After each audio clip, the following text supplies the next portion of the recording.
বিদ্যুৎ বিভ্রাট লাইন না থাকায় চরম ভোগান্তিতে জনসাধারণ। বিক্ষোভে আগুন জ্বালিয়ে পথ অবরোধ। রায়গঞ্জ ব্লকের বড়ুয়া গ্রামে গতকাল থেকেই লাইন না থাকায় এলাকাবাসীরা চরম ভোগান্তির শিকার হন। গতকাল রাত থেকে আজ সকাল গড়িয়ে দুপুর পর্যন্ত একাধিকবার বিদ্যুৎ অফিসে জানিয়েও কোনো সুরাহা মেলেনি। এলাকাবাসী দিনভর পথ অবরোধ করেই বিক্ষোভ দেখান। পথ অবরোধ বিক্ষোভ খবর পেয়ে ঘটনাস্থলে পৌঁছায় রায়গঞ্জ থানার পুলিশ। পুলিশের হস্তক্ষেপে পরিস্থিতি শান্ত হয়। পথ অবরোধ তুলে নেয় এলাকাবাসী।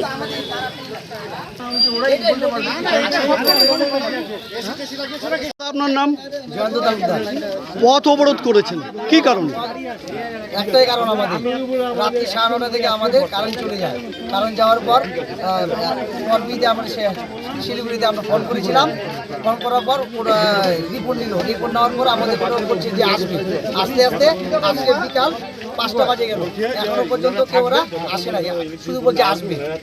তো এই ধরনের ঘটনা কি প্রথম হলো না এর আগে হয়েছে? এর আগে অনেকবার হয়েছে আমাদের। কিন্তু এরকম হচ্ছে কেন? ট্রান্সমিটারের মধ্যে সমস্যা। এই সমস্যা আপনারা ইলেকট্রিক অফিসে জানিয়েছিলেন? হ্যাঁ, জানিয়েছি। তারা কি বলেছে? তারা বলছে শুধু আসবে আসবে আসবে করতে করতে আজকে 2 দিন পার করে দিল। এখনো পর্যন্ত আসে না। মা বোনরা বাচ্চারা সবাই এই গরমে ঘুমাতে পারছে না, কেউ পড়াশোনা করতে পারতেছে না। পুলিশ প্রশাসনকে জানিয়েছেন? হ্যাঁ, পুলিশ প্রশাসনকে আমরা জানিয়েছি। ঠিক আছে। তো আপনারা কি চাইছেন? আমাদের সমস্যার সমাধান করে দিতে হবে, তাহলে আমাদের এই অবরোধ চলবে।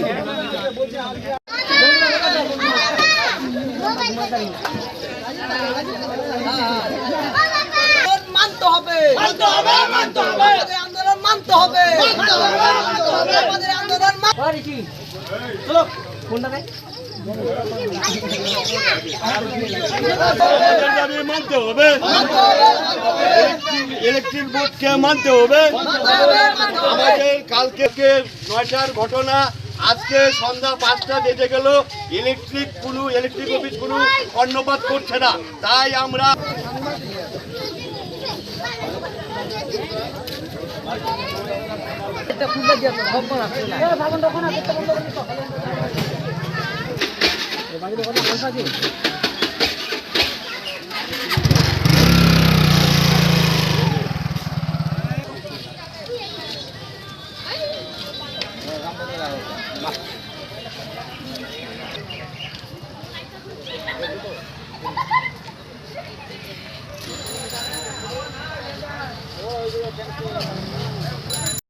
দাদা আপনার নাম? আমার নাম কৃষ্ণ দাস। টায়ার জ্বালিয়ে পথ অবরোধ করেছেন কি কারণে? আমাদের বড়ুয়াতে কালকে রাত 9টার সময় ট্রান্সমিটার গন্ডগোল হয়, তো ট্রান্সমিটার খারাপ হয়ে যায়। আমাদের যে মোটামুটি 300 বাড়ি আছে এখানে, 300 বাড়ি কালকে রাত 9টার থেকে আমরা বিদ্যুৎ পাচ্ছি না। আমাদের মা বোনগুলা ঘুমাতে পারছে না, ছাত্রছাত্রীরা পড়াশোনা করতে পারছে না, আর বাচ্চাগুলা ঘুমাইতে পারছে না। আমরা সবাই 300 বাড়ি কালকে মোটামুটি রাস্তায় ছিলাম। তো 100 কমপ্লেন হওয়ার পরে ইলেকট্রিক বোর্ডে আমরা 100 কমপ্লেন করার পরে দেখা যাচ্ছে যে ইলেকট্রিক বোর্ড কোনো কর্ণপাত করছে না। ওই জন্য আমাদের গ্রামবাসী আজকে পথ অবরোধ করলো। মানে এই সমস্যা এটা কতদিন হলো? এটা কালকে রাত 9টার থেকে। তো আপনারা কি চাইছেন? আমরা চাইছি, আমরা আইসি সাহেবকে জানাইছি, আমরা ইলেকট্রিক বোর্ড যেন আইসে যেন আমাদের লাইনটা ঠিক করে দেয়। ইলেকট্রিক অফিসে জানিয়েছেন? হ্যাঁ, 100 কমপ্লেন দিয়েছি। তারা কি জানিয়েছে? তারা জানিয়েছে কি আসবে। হ্যাঁ, আসবে বলতে বলতে মোটামুটি 24 ঘন্টা কাটে যায়। এই অবরোধ করেছেন কখন? এই তো মোটামুটি 1.5 ঘন্টা হলো। কতক্ষণ চলবে?